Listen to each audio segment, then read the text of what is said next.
artiste plasticien qu'on ne présente plus, un illustre homme de notre pays qui nous fait honneur sur tous les fronts, dans toutes les contrées. C'est un homme que vous connaissez, c'est un père de famille également, c'est quelqu'un que vous admirez, c'est un frère, c'est un époux, c'est un homme tout simplement, et c'est un grand artiste plasticien. Lui, c'est Monsieur Charlie d'Almeida. Charlie d'Almeida, bonsoir, vous allez bien? Bonsoir, merci. Merci d'avoir répondu à notre invitation sur ce plateau. C'est moi. Alors, comment est-ce qu'on peut définir l'art plastique, votre métier? Merci. La plastique, le thème est difficile à définir, mais je vous dirai ce que je peux vous dire. La plastique, pour moi, c'est... en fait, c'est l'art qui touche à toutes les disciplines. Je vais être très explicite. La plastique englobe la peinture, la sculpture, le graphisme, la performance, la vidéo, et ainsi de suite. Il est assez vaste. Wow. Il est assez vaste et c'est une discipline, je dirais, assez complexe. Une discipline assez complexe, mais pas très complexe pour vous, puisqu'aujourd'hui, ça vous fait plus de 30 ans d'expérience à votre actif. Mais dites-nous, Monsieur Charlie d'Almeida, comment est-ce que cette passion a démarré? Comment avez-vous su que l'art était ce que vous aviez envie de faire dans votre vie? Eh bien, ça a commencé tout petit. J'étais en classe de la maternelle. Waouh, en maternelle? Déjà, que je faisais beaucoup de croquis. Et donc, au lieu d'aller faire mes petits exercices, au lieu de me concentrer sur autre chose, j'étais plus attiré à faire ce qu'on appelle du gribouillage, Okay. un peu de bricolage. Et mes parents ont senti dès la maternelle. Puis petit à petit, au cours primaire, ça s'est plus accentué. Et au cours secondaire, alors là, c'était la totale. Mes professeurs du CG Notre-Dame des Apôtres à l'époque, qui était le CG de Notre-Dame qui était un collège mixte à l'époque. Et ben, j'ai eu la chance, mes professeurs m'ont repéré vite. Et puis petit à petit, j'ai développé et j'ai cru en ça. Et puis voilà, ça m'a mené là où je suis aujourd'hui. Et puis voilà, ça vous a mené là où vous êtes aujourd'hui. Aujourd'hui, vous êtes très connu, vous êtes connu à travers votre métier et vous faites un métier assez noble. Est-ce qu'on peut parler de différentes formes d'expression de votre art? Est-ce qu'on peut parler de différentes formes d'illustration quand on prend par exemple les peintures? Quelles sont les différentes formes je ne vais pas dire illustration, je ne vais pas citer, mais quelles sont les différentes typologies en peinture, il y a ce qu'on appelle les expressions. Oui. On a l'abstraction, on a le réalisme, et souvent ça commence par le réalisme. Même comme je vous parlais de la maternelle, je faisais des croquis de personnages. Donc il y a plusieurs branches. Il y a la peinture, il y a l'abstraction, il y a le réalisme, qui est toujours le départ. On commence par dessiner des têtes d'hommes, des bras, et ainsi de suite. Après, cette image qu'on arrive à maîtriser, après, on la déforme.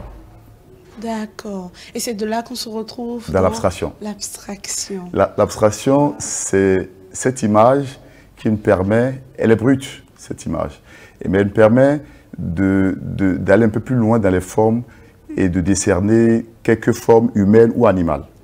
Waouh! Donc en réalité, c'est un monde assez vaste parce que moi, quand je prends par exemple, j'ai été à votre galerie, félicitations, c'est très beau. Quand je regarde certains tableaux, je suis là, j'ai même pas envie de voir un écran de télé ou d'être perturbée. J'ai juste envie de plonger dedans et je me sens tout de suite apaisée. Je me retrouve, je distingue des nuances de mon choix, des choses qui m'apaisent. Est-ce que c'est ça l'abstraction que vous définissez? C'est ça. Ma technique aujourd'hui, je suis plus abstrait. Je fais de l'abstrait actuellement. C'est vrai, j'ai eu plusieurs époques où je suis parti du réalisme, comme au début. Oui. Et l'abstraction est une démarche assez complexe. Parce que l'abstraction vous amène à déformer le réel. En fait, vous êtes là, vous êtes au-delà du réel, vous êtes dans une autre dimension. On peut dire que vous avez plus ou moins le troisième œil, hein, parce que je vois beaucoup de vos œuvres. Alors, Monsieur Charlie d'Almeida, vous avez commencé il y a plus de 30 ans de cela. Est-ce que vous avez envie qu'on découvre quelques-unes de vos œuvres il y a quand même un peu longtemps? On va dire, on va remonter un tout petit peu à 20 ans, en arrière et voir un peu ce que vous faisiez dans le temps, et on reviendra sur ce plateau en images.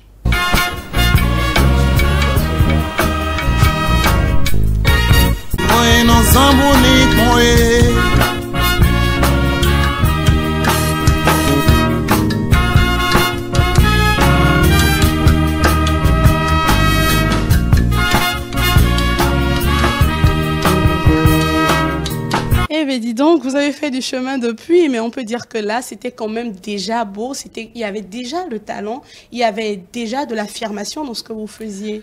Et comment est-ce que votre famille vous a accompagné dans ce choix de carrière? Ah ouais, c'est une question assez délicate. Ça n'a pas été facile. Hein. À notre époque, il y a quelques années, il y a plusieurs décennies avant, enfin, je ne dirais pas la plupart des parents, mais moi, mes parents, qui étaient pas étaient, ma mère est toujours vivante, mon père est décédé, c'est surtout mon père qui était très réticent, qui ne comprenait pas mon langage. Et que quand il prend du recul, il me dit oh, mon fils va devenir artiste, on a vu dans le passé, c'est des gens qui se donnent une vie pas très stable, c'est des gens qui fument, qui boivent, qui rendent de la dépravation. Et mon fils va faire ça. Bon, le fait qu'il soit réticent, surtout mon père, m'a redonné plus le courage. Parce que je me dis, je ferai tout pour prouver le contraire, que quand un enfant embrasse un métier, une carrière, il faut le laisser jusqu'au bout. Et à un moment donné, c'est vrai, il m'a laissé faire. Il m'a laissé faire. Et paix à son âme, il ne m'a pas vu vraiment grandir. Parce qu'il est décédé il y avait 5 ans. J'ai commencé 6 ans à peine, il est parti. Oh là là! Donc voilà. Paix à son âme, mais je pense que de là où il est, il doit être vraiment fier de ce que vous avez accompli depuis le temps. Et c'est souvent étrange, tous les artistes, la majorité des artistes que je reçois sur ce plateau, c'est souvent papa qui n'est pas d'accord. Maman, elle essaie de comprendre, elle accompagne un peu le choix des enfants. Alors, ce qui est certain, c'est qu'il faut croire en ses rêves. Et quand on sait exactement, vous saviez, Monsieur Charlie d'Almeida, où vous alliez déjà à ce moment-là, et vous n'avez pas lâché l'affaire, vous avez continué, et ça franchement c'est juste admirable. Merci. Alors dites-nous, quelles sont les opportunités que votre métier que vous avez embrassé vous ont permis d'avoir? Alors là, quelques exemples. Mon métier d'art m'a permis d'être, je dirais, pas péjoratif, d'être populaire. Populaire, mais je rencontre du bon monde, du beau monde. Je suis connu de tout le monde. C'est vrai, je ne suis pas ami, comme on dit. Quand je rentre dans un milieu, Charlie, on m'appelle de partout. Et je me dis, j'ai le devoir de donner un sourire à ces gens qui m'appellent, parce que il y en a qui m'ont connu, il y en a qui me découvrent et qui me voient dans les journaux ou dans les émissions. Et moi, j'apprends toujours. Je dirais, j'apprends l'humilité. C'est-à-dire, tout à l'heure, je suis arrivé, oui. Le monsieur, il ne m'appelait pas mon prénom, Monsieur Charlie. Oui. Et tout de suite, je lui ai donné un sourire. et je crois que ça donne de la chaleur au cœur des gens, parce que les gens pensent que quand on est à un certain niveau, on n'est plus accessible. Non, tout au contraire. On se rend accessible. C'est vrai, il y a toujours des limites. Je vous disais tout à l'heure, vous m'avez dit que j'étais à l'heure. J'ai dit oui, ça fait partie de mes principes. Je donne rendez-vous aux gens 20 minutes après, 20 minutes de retard, j'annule le rendez-vous.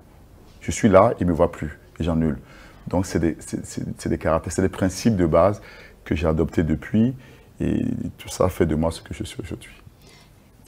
Cela dit, ça veut dire que pour être un artiste, pour être grand, c'est-à-dire avoir un grand cœur et maintenir l'humilité, c'est important. Pour être au niveau où vous êtes aujourd'hui, il faut avoir fait des sacrifices, il faut avoir des principes bien précis et il faut bien sûr évidemment avoir la notion du temps, ce qui est très important dans votre domaine.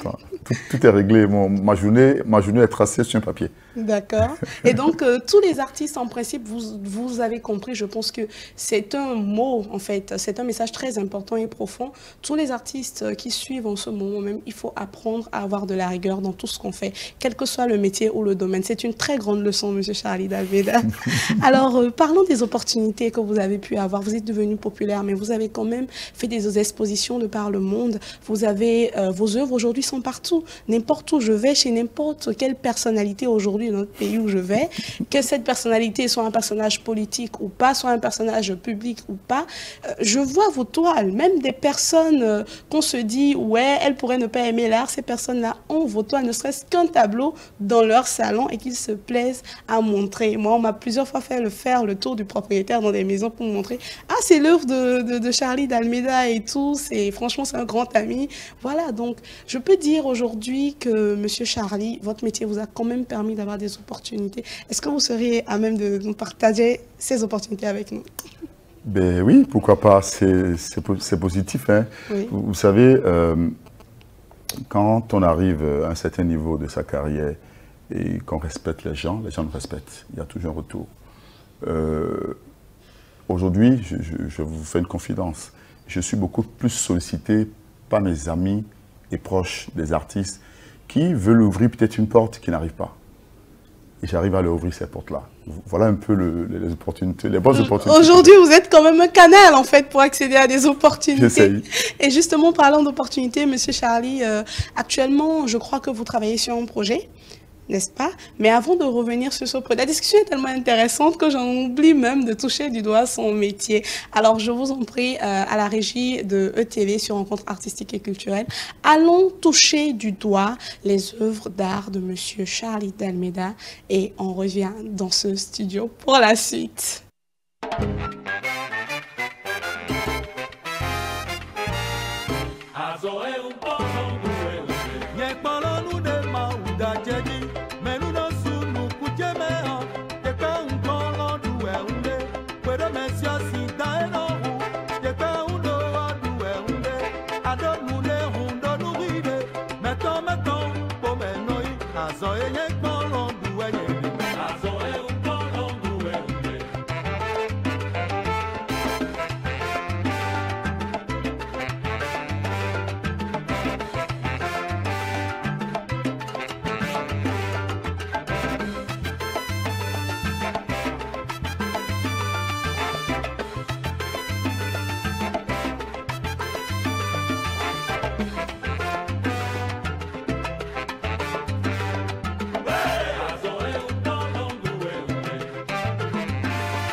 C'est simplement ça. Nous, on continue la discussion ici, hein, sans vous. Mais voilà, ces rencontres artistiques et culturelles. Nous sommes avec Charlie d'Almeida, un artiste plasticien très connu qui, quand même, est professionnel dans ce qu'il fait et est très rigoureux dans ce qu'il fait. Alors, ouais, il sourit beaucoup également. Il est chaleureux, il est humble, voilà. Alors, Monsieur Charlie d'Almeida, vie privée, marié, célibataire, divorcé, je sais pas, dites-nous. Non, je suis marié, je suis père de 2 enfants, j'ai ma femme.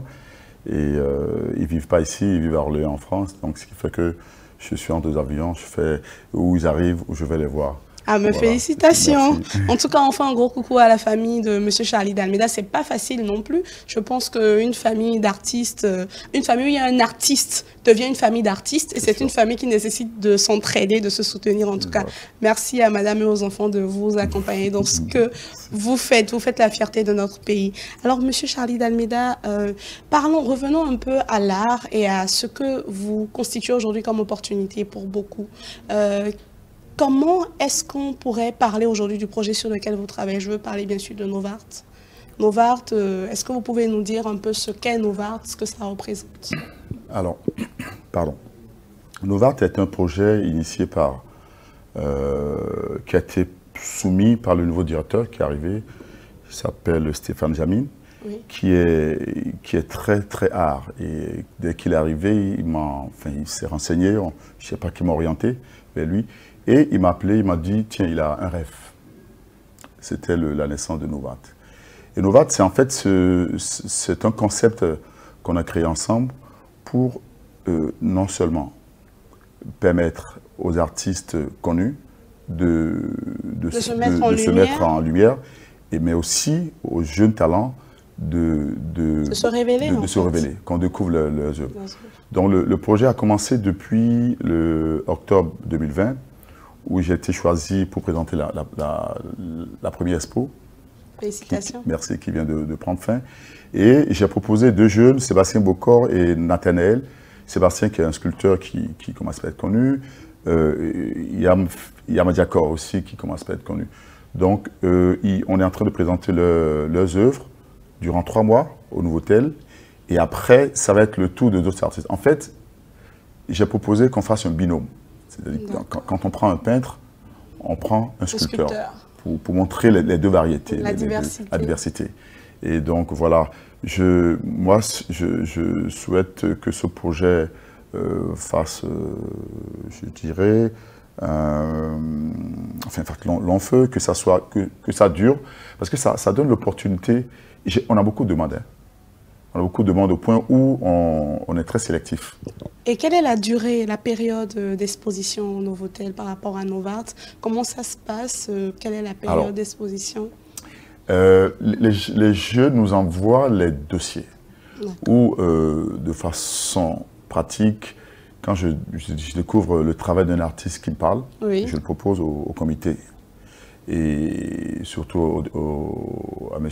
Stéphane Jamine, oui. Qui donne son avis. Bon, ça m'est arrivé déjà où il a dit non à certains travaux de jeunes artistes, ça lui accroche pas, c'est personnel, parce que je ne suis pas seul dessus. C'est ce que je dis d'ailleurs aux jeunes, que quand ils me font des propositions, je ne suis pas le seul. Décideur, vous ne décidez pas tout seul. Je ne suis pas décideur, je ne suis pas le seul à dire oui. C'est vrai, quand le projet est intéressant, quand le travail est intéressant, je peux le défendre. Je le défends, je le porte. Voilà. Quand je le porte, lui, il accepte. Voilà. Il a toujours son mot à dire.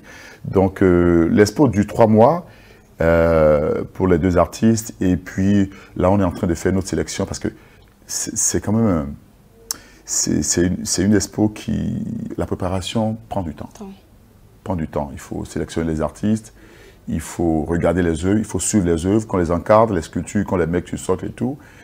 Et puis après, préparer tout ce qui est communication autour. Donc ça prend du temps. Dès qu'on commence l'expo, on débute l'expo, on commence déjà par travailler sur la prochaine. Et c'est ce qu'on est en train de faire pour l'instant. Pour l'instant, je ne vous dis pas non, parce qu'on hésite encore sur lesquels artistes vont exposer. Oui. Mais voilà, c'est un projet intéressant qui donne bonne visibilité à nous tous. Oui. C'est parfait, mais c'est une bonne initiative, c'est bien d'y avoir pensé.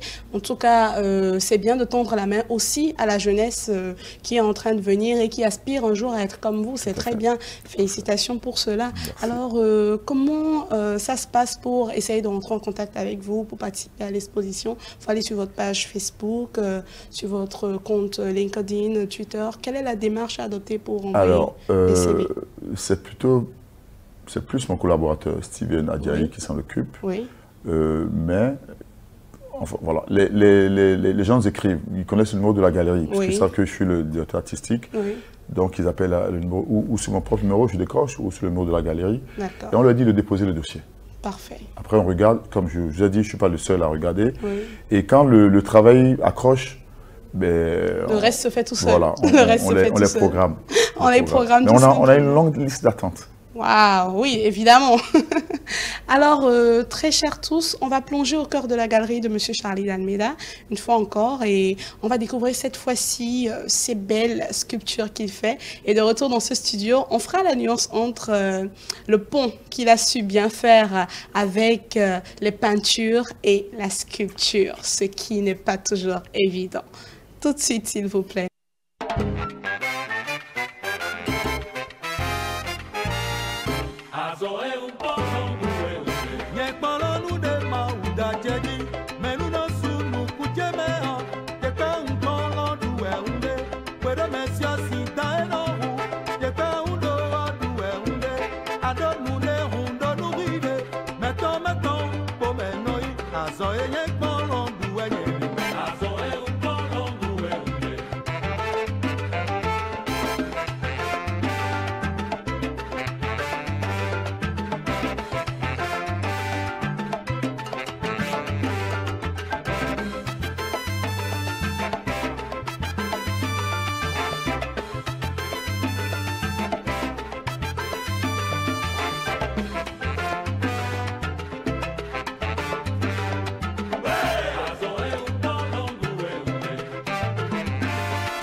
Merci beaucoup à la régie de E-Télévision. Nous sommes avec l'artiste Charlie d'Almeida que vous connaissez déjà. Vous avez certainement entendu parler de lui et pas vu le visage, ou alors vous avez vu le visage et pas entendu parler de lui, ou alors vous avez vu ses œuvres. De toutes les façons, vous connaissez certainement le personnage, la personne, la personnalité, l'homme derrière cet art. Alors, monsieur Charlie d'Almeida, dites-nous, le pont, comment la transition a pu se faire entre la peinture et la sculpture? Ok, je vais vous expliquer. Chez la plupart des artistes, à ma connaissance, ils commencent par la peinture. C'est la discipline, je dirais, je dirais pas la plus facile, mais la plus simple à commencer. Oui. C'est-à-dire que, vous voyez, un enfant qui commence, il prend un crayon, il prend une feuille, il gribouille. Il gribouille. Oui. Et c'est par exemple, s'il a envie d'aller au-delà, c'est après ce gribouillage qu'il prend maintenant les papiers, il les torsade, il les colle, il met la colle pour créer un volume. Exactement. Et c'était pareil chez moi. Waouh. J'ai commencé par la peinture où j'étais très à l'aise. Oui. Et ça a duré 5-6 ans ou 7 ans. Mais à un moment donné, il y avait un ressenti. C'est-à-dire que j'avais comme impression que la peinture n'arrivait plus à me satisfaire. C'est que les résultats que j'obtenais dans ma peinture n'arrivaient plus à me satisfaire. Et c'était quoi? C'était que je voulais aller au-delà. Et donc, c'est la sensation de créer du 3 volumes. Oui. Donc, dans notre jargon, on dit la peinture est à 2 volumes. Oui. Elle est plate. Et dès qu'on rentre sur des reliefs, là, on va sur le 3D. Oui. Les 3 dimensions. Oui, la 3D. Donc, j'ai eu cette sensation de m'exprimer à travers, déjà, c'était le bois, oui, que je trouvais assez rustique, que je trouvais assez parlant. Et du bois, je suis parti à la ferraille, donc je faisais des mélanges du bois et de la ferraille. Et ça a duré une décennie. Mais ceci ne m'empêchait pas de faire la peinture. C'est-à-dire que je crée toujours ma peinture et à côté, je fais des sculptures. Il y a même une année où j'ai fait le lien entre les deux. C'est-à-dire que j'ai créé une peinture où les bordures, c'était comme des sculptures qu'on attachait, qu'on tissait. Wow. Vous arrivez, en fait, c'est du métissage. Vous arrivez, en fait, à accumuler les deux de sorte à ce que ça ne forme qu'un. On a la 3D, on a la 2D. Là, on passe en mode 5D direct, quoi. Moi, j'ai voyagé tout de suite avec cette toile. C'est pas possible. Alors, je sais pas, mais d'où est-ce que vous vient cette inspiration? C'est incroyable, vous débordez d'inspiration. L'inspiration, c'est notre vie de tous les jours. C'est la joie, c'est ces sensations un peu douloureuses parfois lors des événements douloureux ou lors des événements chaleureux, des mariages, des anniversaires. Quand on observe, moi je m'inspire beaucoup plus du comportement de l'être humain. C'est pour ça que j'aime pas l'hypocrisie. Je préfère vous dire la vérité que ça vous fasse mal.